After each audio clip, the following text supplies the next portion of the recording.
कि बने के बनिए रामा अरे कबनो दुश्मनवा रे जा रे जान रे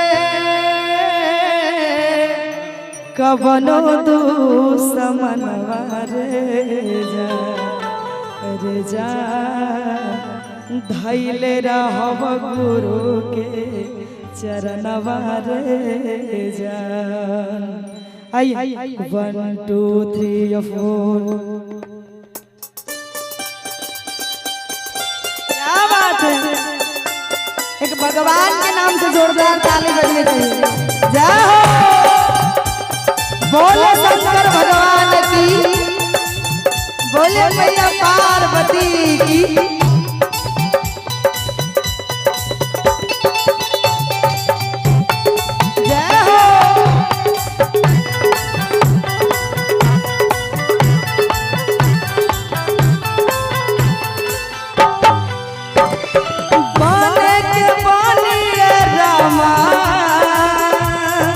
कबनो दुश्मनवा रे जा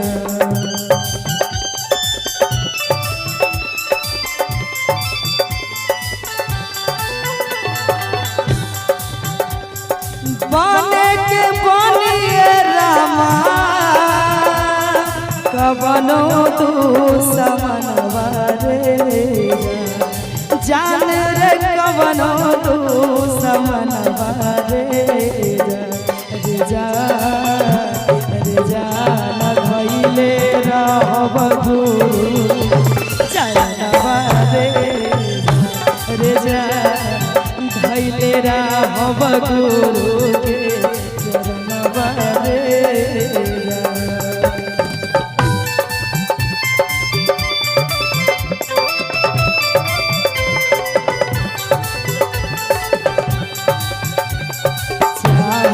जनवा जैते जनर चाहे जैते परनवा रे जा।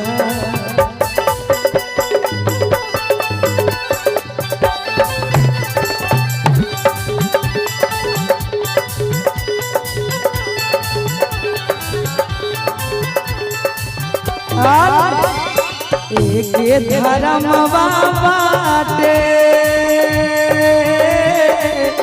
एक ही करम बारे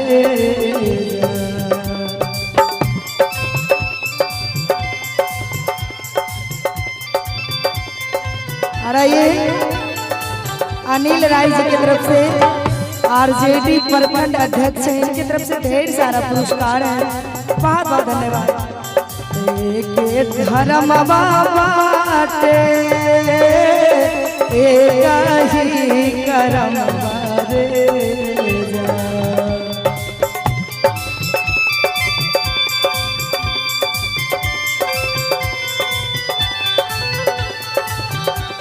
रे जान रे कहीं करम बारे रे जा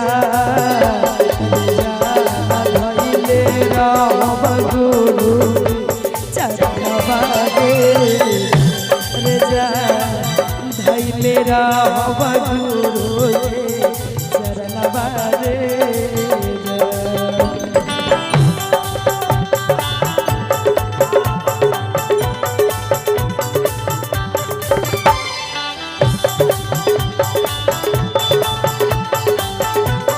क्या बात है। ओहो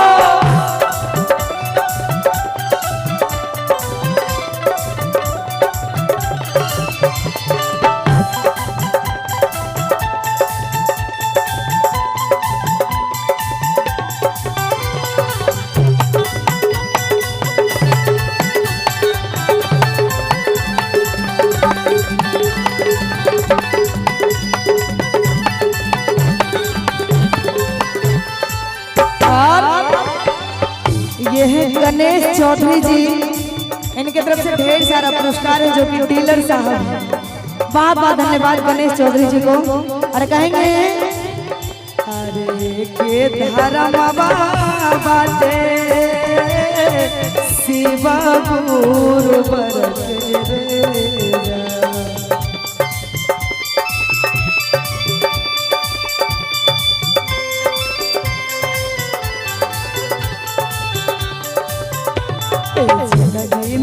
रहबा नहीं के करो से डर के रे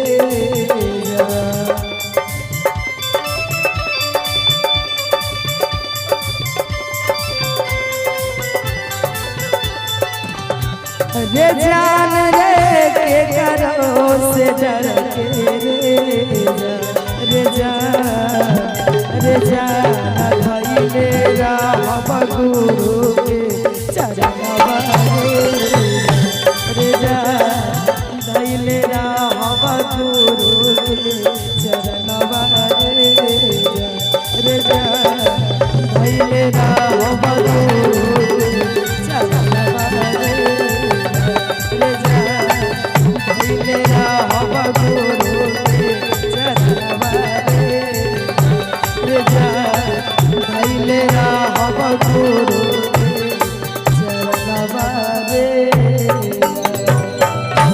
बोले शिव गुरु महाराज की।